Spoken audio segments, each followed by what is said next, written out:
Bentrovati amici, guardate che bello, Papiopedilum Boulderianum in fiore, sbocciato, bellissimo, guardate che meraviglia di colori, le parti laterali sembrano seda. Vi voglio far vedere questa specialità per un motivo, perché quando l'ho preso era già in bocciolo, ma forse a questa altezza qui, probabilmente era a questa altezza qui. È arrivato in bark, e io chiaramente in barche non lo so gestire e l'ho messo in fibra di cocco. Allora il video di oggi è per dirvi che nonostante siamo in un periodo in cui il Papiopedilum era in bocciolo, più o meno il bocciolo era a questa altezza e poi siamo andati su, nonostante che era in barche, le radici erano sanissime, la pianta viene dalla Varesina Orchidee, e ci diremo a farvi vedere che io l'ho rinvasato subito stante la sera stessa che è arrivato, l'ho rinvasato in fibra di cocco perché non volevo perdermi con il barche, con la mia situazione che ho paura di perdere la pianta, le radici e quant'altro. L'ho messa subito in fibra di cocco con l'aggiunta di qualche sassolino di pietra pomice come inerte, nella ragione di 70% fibra di cocco, 30% pietra pomice. Ma al di là di quello, quindi ho fatto un piccolo aumento, un piccolo upgrade, un piccolo aumento di qualità. Abbiamo messo, oltre che fibra di cocco, abbiamo aggiunto dei pezzettini di pietra pomice, fatto in un periodo storico in cui la pianta era in bocciolo, la pianta è salita, ha fatto il fiore è qualcosa di unico e di spettacolare, la mia è grandissima come soddisfazione perché sono riuscito guardate sotto il pedalo centrale, il separo centrale che sfumatura di colori, sono riuscito a farla fiorire, quindi tante volte uno dice per carità finché è in bocciolo, è in fiore, non la toccate, è vero, allora la regola dice quando una pianta è in bocciolo non cambiate assolutamente substrato perché rischiate. Io ho rischiato perché tanto devo comunque sia fare da test per i miei esperimenti, ma esperimenti per far sta bene la pianta.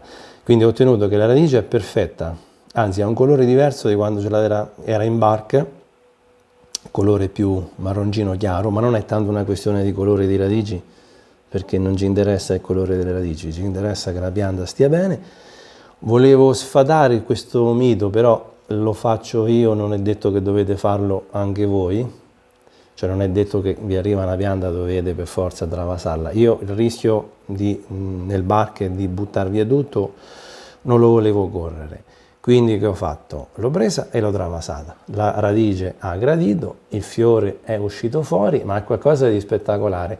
Vorrei trasmettervi nel mio video e nei miei video una grande soddisfazione che quest'anno i Papiopedilum stanno tutti a bomba, stanno tutti quanti veramente bene, spero di aver trovato il substrato giusto, spero di poter condividere questa gioia con voi, se anche voi riuscite a trovare soddisfazione nella situazione. Non so se riesco a farvi rendere conto che meraviglia che è questo fiore del Boulderianum. Papiopedilum sono sempre un genere un po' particolare, un po' rognoso.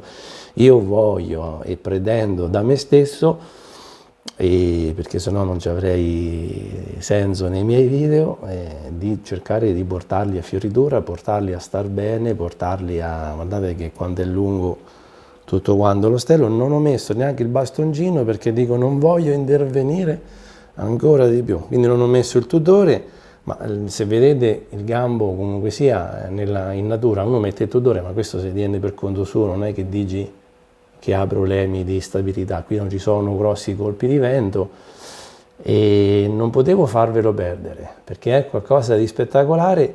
Io sono felicissimo perché travasandolo, mettendolo in una condizione che forse la pianta, per quello che riguarda la mia coltivazione domestica, gradisce di più, lo spettacolo è questo.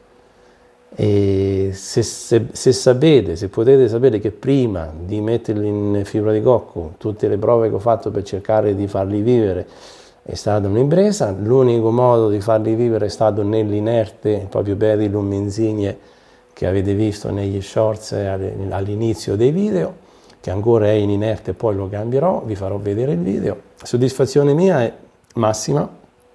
Questa è la radice è perfetta. Poi valuteremo se fare l'ulteriore step di mettere in vasi di terracotta, così che la pianta potrà traspirare ancora meglio. Valuterò. Io era solo per farvi rendere partecipi dello spettacolo di questo fiore. Guardate, se potreste essere qui presenti, sembra seta, sembra qualcosa tipo la seta.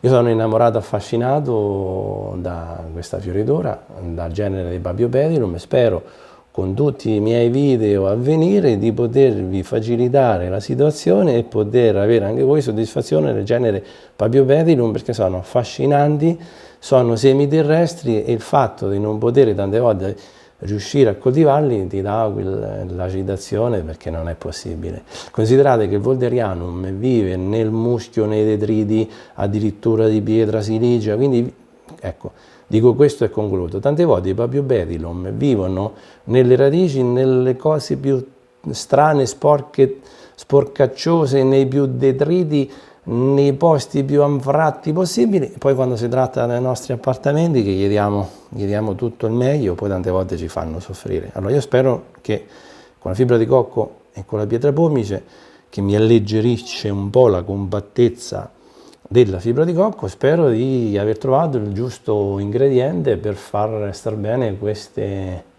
bestiacce, che è bellissimo.